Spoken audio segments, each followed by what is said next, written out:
No, we all got away. Feels so good to be able to breathe easy again.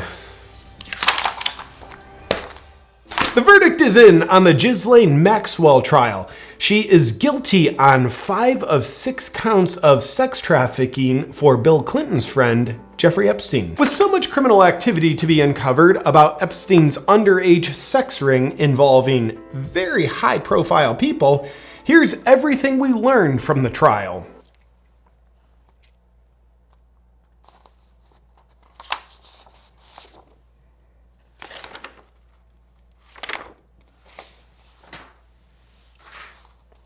Now that we're done with that segment, here's what we didn't learn. Maxwell was found guilty of sex trafficking.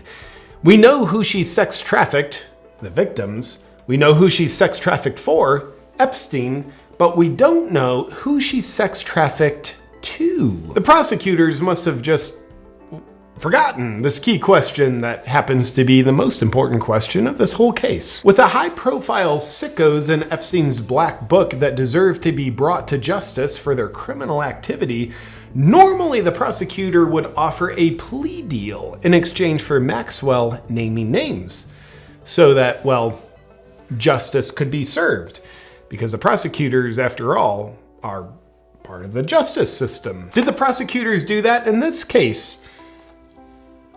No, it turns out not. She must have, just forgot to do that. Who is the prosecutor who accidentally kept the high-profile names from being exposed to the courts and the public? Oh, it's Maureen Comey, the daughter of former FBI Director James Comey. Here are some fun facts about James Comey that certainly have nothing to do with influencing his daughter's eyes wide shut prosecution of this case. Comey donated to Hillary Clinton's presidential campaign in 2015, which she lost. Thank God. As the FBI director, Comey is the one that cleared Hillary following an investigation into her email server.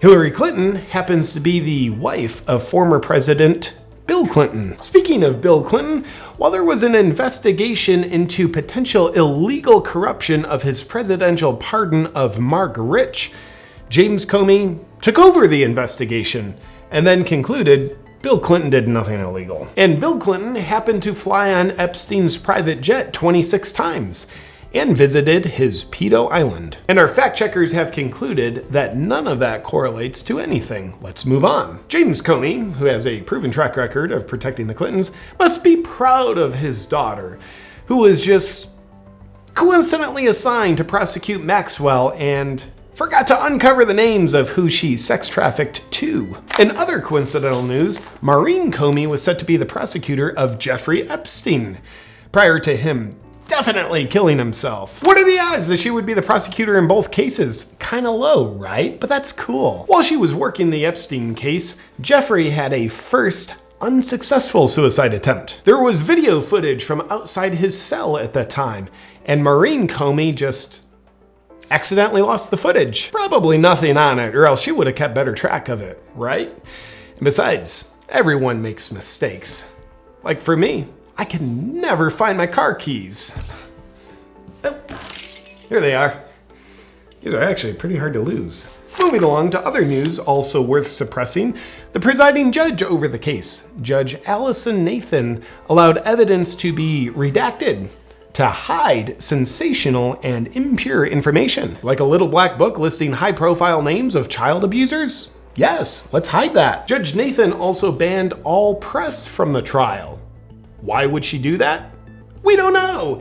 She's a high-profile judge, and we're just a bunch of idiots, so we wouldn't understand her reason. But what we do understand is Judge Nathan is an Obama appointee, who just 1 week before the Maxwell trial began, received a promotion from President Biden to a higher office, the U.S. Second Circuit Court of Appeals. Also worth not noticing, remember those prison guards who just happened to accidentally turn the security cameras off at the exact time that Jeffrey Epstein murdered himself in his jail cell? While all eyes were on the Maxwell trial, federal prosecutors quietly dropped their case against the prison guards, which is fine. The prosecutors probably just found out that the guards didn't do what the guards did. In conclusion, case closed on Epstein, right? I don't think we need to ask any more questions, because Justice has been served by victimizing the innocent, protecting the guilty, and diverting your attention away from how we're doing it and who we're doing it for.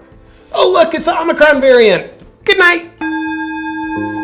What Wilder wants you to know is because of censorship, the only way you and I can ensure we stay connected is by having you join my Awaken Warrior newsletter list at awakenwithjp.com/join me.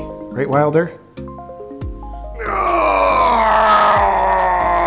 I want to thank the sponsor of today's video, BlueBlox. Specifically today, I want to talk about BlueBlox's red light therapy devices, the Hive. Personally, I love feeling and functioning my best, which means I'm pretty into biohacking, and one of my favorite biohacks is red light therapy.